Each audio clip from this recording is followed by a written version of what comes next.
میرے دوستو، شب برات آنے والی ہے۔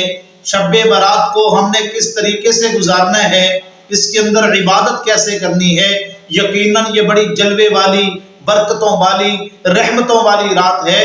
تو اس رات کے اندر ہم نے عبادت کیسے کرنی ہے، میں آپ کو پوری تفصیل سے بتاؤں گا۔ آخر تک آپ نے اس ویڈیو کو دیکھنا ہے، اور جس طرح میں آپ کو بتاؤں اس ترتیب سے اگر آپ نے شب برات کو عبادت کر لی، انشاءاللہ آپ شب برات کی رحمتوں کو، برکتوں کو، سعادتوں کو ضرور سمیٹ لیں گے انشاءاللہ تعالی۔ تو اب کس طریقے سے آپ نے عبادت کرنی ہے، اس کو ذرا غور سے سنیں۔ سب سے پہلے آپ نے شب برات والے دن کے اوقات میں نہا دھو لینا ہے، غسل فرما لینا ہے، اچھے کپڑے پہن لینے ہیں، خوشبو لگا لینی ہے۔ یہ سارے کام آپ نے مغرب کی نماز سے پہلے کر لینے ہیں۔ اس کے بعد آپ نے 5 وقت کی نماز کا اہتمام تو ویسے بھی کرنا ہے۔ مغرب کی نماز آپ نے جماعت کے ساتھ ادا کرنی ہے مسجد کے اندر۔ مسجد کے اندر جب آپ مغرب کی نماز پڑھ چکیں، سنتیں اور نوافل ادا کر چکیں، اس کے بعد آپ نے مختصر ایک دعا کرنی ہے۔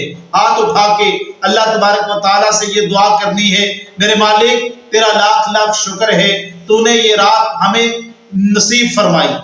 بہت سارے ہمارے ایسے یقیناً بھائی ہوں گے جو گزشتہ سال ہمارے اندر موجود تھے، لیکن اس سال وہ ہمارے اندر موجود نہیں ہیں۔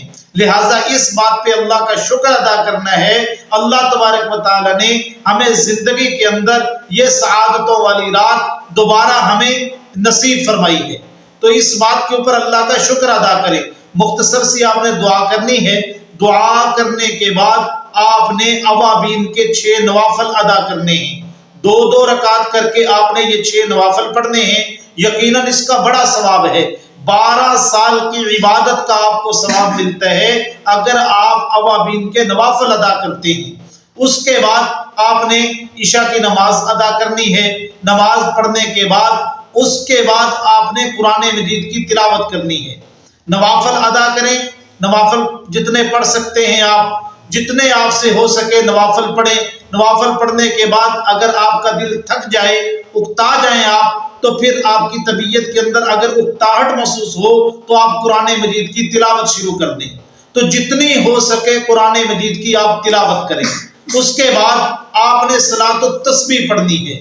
صلاۃ التسبیح کا بہت ثواب ہے میرے دوستو، یہ ضرور پڑھنی چاہیے۔ اب صلاۃ التسبیح کا طریقہ کیا ہے، اگر آپ مجھ سے کمنٹ کے اندر پوچھیں گے، انشاءاللہ میں وہ آپ کو پوری ویڈیو کے اندر آپ کو کلپ کی صورت میں صلاۃ التسبیح کا طریقہ بتا دوں گا انشاءاللہ تعالی۔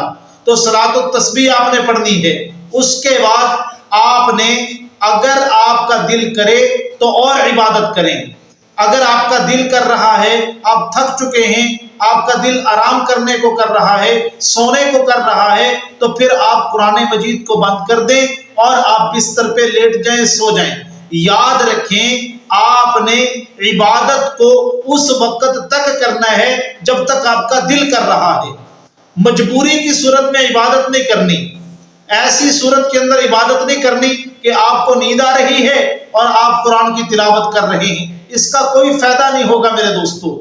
اس کے بعد آپ لیٹ جائیں، آپ آرام کریں، پھر تہجد کے وقت پھر اٹھ پڑیں۔ اس کے بعد آپ تہجد کی نماز ادا کریں، نوافل پڑھیں، قرآن مجید کی تلاوت کریں میرے دوستو، اور اللہ تبارک و تعالیٰ سے دعا کریں۔ جتنی ہو سکے اللہ سے دعا کریں، کیونکہ یہ وہ وقت ہے اللہ آسمان دنیا پہ آ کے آوازیں لگاتے ہیں، ہے کوئی میرا ایسا بندہ جو مجھ سے اپنی ضرورت کے بارے میں سوال کرے، میں اس کی ضرورت کو پورا کروں، ہے کوئی ایسا بندہ جو مجھ سے اپنے گناہوں کی معافی مانگے، میں اس کے گناہوں کو معاف کر دوں۔ تو اس ترتیب سے اپنے گناہوں کو یاد کر کے اللہ سے توبہ کریں، معافی مانگیں، دعا کے اندر روئیں، گڑ گڑائیں۔ اس انداز سے آپ تہجد کے وقت اللہ کے سامنے ہاتھ پھیلائیں۔ اس کے بعد فجر کی نماز کا وقت ہو جائے گا، آپ نماز ادا کریں۔ نماز کے بعد آپ سورہ یاسین پڑھیں، اشراق تک آپ مسجد کے اندر رہیں۔ اشراق کی نماز پڑھ کے آپ مسجد سے گھر کے اندر آ جائیں۔ اگر آپ نے اس ترتیب سے میرے دوستو شب برات والی رات کو گزار لیا، انشاءاللہ تعالی یہ رات آپ کے لیے برکتوں، سعادتوں، رحمتوں کو سمیٹنے کا ذریعہ بن جائے گی انشاءاللہ تعالی۔ اللہ ہمیں عمل کرنے کی توفیق عطا فرمائے۔